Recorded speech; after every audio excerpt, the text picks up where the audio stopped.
السلام علیکم دوستو، آج کی ویڈیو میں ہم آپ کو سنائیں گے ایک ایسے نمازی بزرگ کی سچی اور ایمان افروز کہانی جو نہ صرف نماز کے پابند تھے بلکہ ان کا اللہ پر بھروسہ اور یقین ہمیں بہت کچھ سکھاتا ہے۔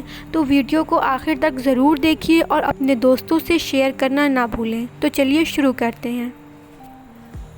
ایک گاؤں میں ایک بزرگ رہتے تھے۔ عمر کے اس حصے میں بھی وہ 5 وقت کی نماز باجماعت مسجد میں پڑھتے تھے۔ چاہے گرمی ہو یا سردی، بارش ہو یا آندھی، وہ کبھی نماز نہیں چھوڑتے تھے۔ لوگ ان کی عبادت اور توکل سے بہت متاثر تھے۔ وہ اکثر کہا کرتے، جس کا اللہ ہو اسے کسی اور کی فکر نہیں ہونی چاہیے۔ ان کے گزر بسر کا کوئی خاص ذریعہ نہیں تھا، لیکن ان کا یقین تھا کہ رزق دینے والا صرف اللہ ہے اور وہ کبھی اپنے بندے کو خالی ہاتھ نہیں لوٹاتا۔ ایک دن گاؤں میں بہت شدید بارش ہوئی۔ سارا گاؤں پانی میں ڈوب گیا۔ ندی کنارے جو علاقے تھے وہاں سیلاب آ گیا۔ لوگ اپنے گھروں سے نکل کر اونچی جگہوں پر کی طرف بھاگنے لگے۔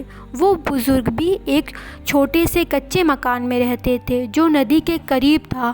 پڑوسیوں نے آ کر کہا، بابا جی جلدی چلیں، سیلاب آ رہا ہے۔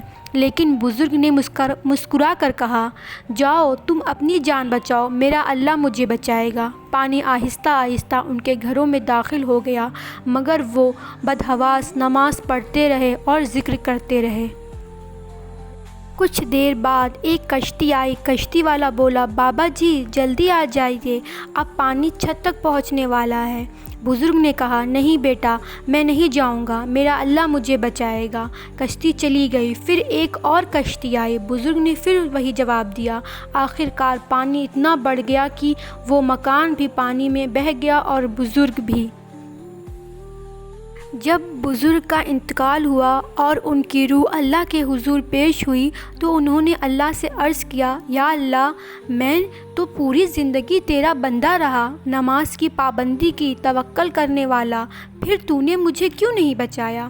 اللہ تعالیٰ نے جواب دیا، اے میرے بندے، میں نے تمہیں بچانے کے لیے 2 کشتیاں بھیجی مگر تم نے خود ہی انکار کر دیا۔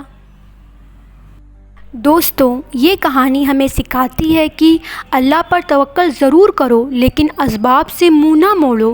نماز انسان کو اللہ کے قریب کرتی ہے، لیکن دنیاوی عقل بھی اللہ کی ہی دی ہوئی نعمت ہے۔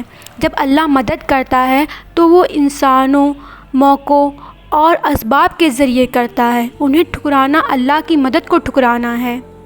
اگر آپ کو یہ کہانی پسند آئی تو لائک کریں، کمنٹ میں اپنا فیڈ بیک دیں اور چینل کو سبسکرائب کرنا نہ بھولیں۔ جزاک اللہ خیر۔ السلام علیکم ورحمۃ اللہ وبرکاتہ۔